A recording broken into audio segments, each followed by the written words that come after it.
So let me be honest with you, and I need you to stay with me for this. Your heartbreak is not what's destroying you. It feels like it is, but it's not. What's destroying you is the pattern you keep repeating that led to the heartbreak. You keep telling yourself, I just loved too deeply. No, you ignored the red flags because being alone scared you so much. You say they've changed, but the truth is they showed you who they were early, and you hoped consistency would magically appear. That's not love. That's fear dressed as sacrifice. And here's the uncomfortable part. If you don't study your patterns, healing won't help you. You will just bleed on someone new and call it bad luck. Ask yourself this: why do I bond so fast? Why do I stay when my needs aren't met? Why do I confuse attention with connection? Heartbreak didn't teach you this pain. Repetition did. And no amount of prayer, manifestation, or motivation will save you if you keep avoiding responsibility for your choices. This is where real healing begins. Not when the pain stops, but when honesty starts. Look at your patterns, change them, or prepare to relive this lesson again. That's not punishment, and that's actually reality. Let me be honest with you, and stay with me through this. You don't keep attracting emotionally unavailable people because you are unlucky. And it's not because all the good ones are gone. You attract them because your nervous system recognizes them. Somewhere earlier in your life, love came with silence, with waiting, with guesswork, with having to read moods instead of hearing clear words. So now when someone is inconsistent, part of you doesn't panic, it leans in. Because your body has learned that love feels uncertain. That's why unstable love sometimes feels boring to you, not because it actually is, but because it doesn't trigger urgency, anxiety, or the need to prove yourself. And the mind will always chase what it believes it must earn. Here's the uncomfortable truth most people avoid. You are not chasing them, you are reenacting something unfinished in yourself. You keep hoping that this time, the distant person will finally choose you, finally stay, or finally soften. But healing doesn't happen when someone else becomes available. It happens when you stop romanticizing emotional scarcity. Until you retrain what safety feels like, your heart will keep choosing familiarity over peace, and the faces will change. But the pain will feel exactly the same. I want to say something most people won't admit out loud. Letting go doesn't hurt because the person was perfect. It hurts because the version of you was built around them. Your routines changed, your future started forming shapes. Your emotions learned a rhythm that now has no place to land. So when they leave, or when they finally walk away, your mind isn't just grieving a person. It's grieving the identity you were unconsciously creating. That's why it feels disorienting, why quiet suddenly feels loud, why nights stretch longer than they used to be. The danger here is not the pain, because pain is normal. The danger is clinging to what hurts simply because it gives you familiarity. Your brain prefers known pain over unknown peace, even when the known pain is slowly swallowing you. That's why people go back to what broke them, not because they are weak, but because detachment feels like death to an identity that hasn't been replaced yet. Here's the part I need you to hear carefully. You are not losing yourself. You are shedding a version of you that was built to survive that situation. And survival versions don't belong in your future. Give your mind time to catch up with your courage. Healing always feels like losing right before it becomes freedom. Let me walk you through something that confuses a lot of people. When a relationship ends, the relationship doesn't actually end in the mind. The body leaves first, the memory stays. And that's why you keep replaying conversations that already happened. Why you imagine different endings. Why your mind searches for a version where things made sense. This isn't weakness. It's your brain trying to create closure where it never arrived. The mind hates unfinished stories, especially the ones that involved hope. So, It reopens the door again and again, not to torture you, but because uncertainty feels more dangerous than pain. So here's where it becomes a problem. Every time you replay the memory, your body reacts as if it's happening again. Your chest tightens, your mood shifts, your sleep changes, not because it's still real, but because your nervous system hasn't learned that it's safe to let it rest. And the more you replay, the more permission you give the past to occupy the present. Healing begins when you stop asking, "Why did this happen to me?" and start asking, "What is my mind trying to protect me from right now?" You don't need more answers, you need regulation. Slow your breathing, grow your mind, interrupt the memory with reality, because the past only has power as long as your nervous system believes it's still needed. I want to clear up something that traps a lot of people. Missing someone is not a sign you made the wrong decision. It's a sign that your nervous system became attached to that person. Attachment doesn't care about logic, it doesn't care about disrespect or neglect or mismatched effort. It just wants familiarity back. So when you feel the urge to reach out, to rewrite history, to remember only the good parts, that's not love speaking. That's your body resisting withdrawal. Because emotional bonds create chemical routines.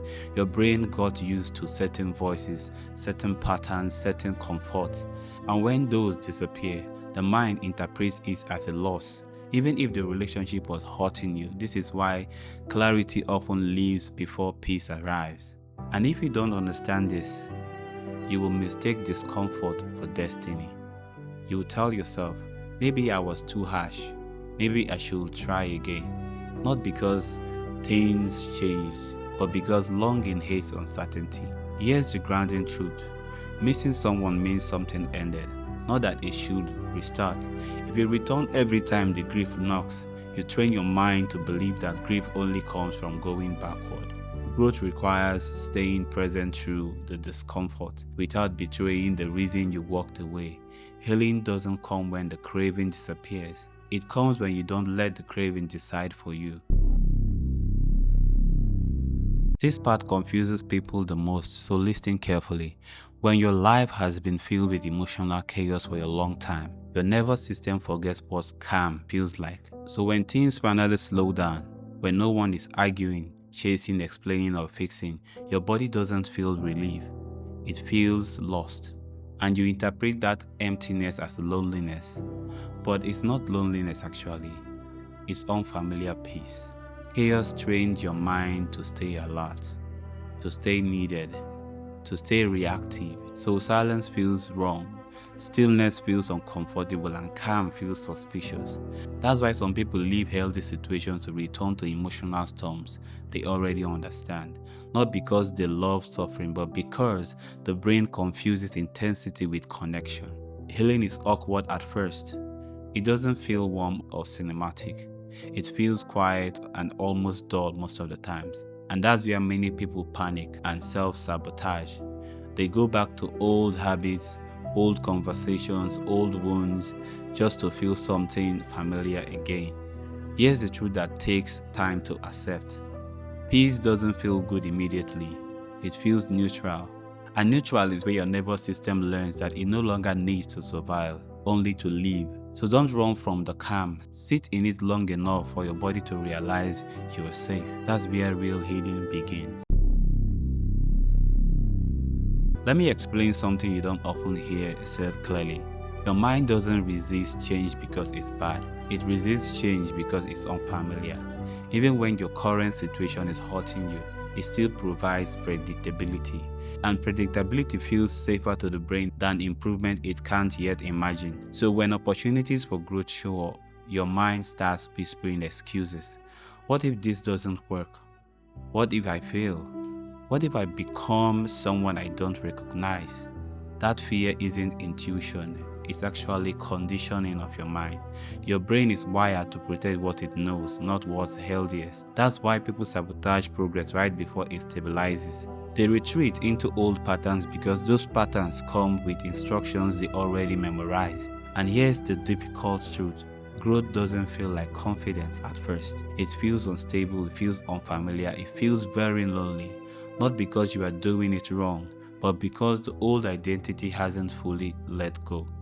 If you expect comfort during transformation, you will quit early, and you will quit very early. Instead, ask yourself, is this fear warning me of danger, or is it reacting to the loss of familiarity? The version of you that needed that old life helped you survive, but it doesn't need to come with you forward. Change is uncomfortable because the mind is learning a new way to exist. Stay with it long enough because clarity always follows courage. This part catches people off guard, so pay attention. After you start growing, after you begin changing patterns, setting boundaries, or thinking differently, self-doubt doesn't disappear. It often gets louder, not because you are failing, but because the old version of you is losing influence. Before, your choices were predictable, even when they hurt. They followed a known script. Now you are choosing differently, and the mind doesn't fully trust what it hasn't repeated enough yet. So it questions you. Are you sure? Don't you think you are doing too much? Who do you think you are right now? That voice isn't wisdom, it's the echo of conditioning trying to reassert control. Growth destabilizes identity before it stabilizes character. And here is where many people get stuck. They take doubt as a sign to stop, instead of recognizing it as evidence that something inside them is changing. Confidence doesn't arrive before the work, it arrives after consistency. Every time you act in alignment with your new standards, you weaken the old mindset that survived by convincing you to stay small. Doubt is not a message to retreat. It's a sign your brain is still catching up to your behavior. Stay steady long enough for your mind to learn what your actions already know. That's how self-trust is built, slowly, quietly, and without applause. So this part surprises a lot of people, and it shouldn't. As you grow emotionally, as you become more aware, more grounded, and more honest, your circle doesn't always follow. And the loneliness you feel isn't because something is wrong with you. It's because your nervous system is no longer tuned to what once felt normal. You stop oversharing, you listen more than you speak. You no longer explain yourself to be understood. And suddenly, some connections feel thin. Not because people change, but because you did. Growth creates space, and space reveals who was there for connection and who was there for shared chaos, distraction, or familiarity. This isn't arrogance, it's alignment. But the mind struggles here because it equates belonging with safety. So when growth reduces the noise around you, your brain interprets it as rejection. It whispers, you are becoming distant. You are losing people. No, you are becoming selective. Not everyone is supposed to walk with you into clarity. And solitude during growth is not emptiness, it's integration. It's a time your nervous system needs to adjust to a life that no longer depends on validation or emotional turbulence. Loneliness isn't the price of growth, it's a phase of it. Stay present long enough and new connections will meet you at the level you've reached. There comes a quiet moment in growth that no one prepares you for. You start saying things clearly, not angrily, not dramatically, just clearly. Conversations feel repetitive.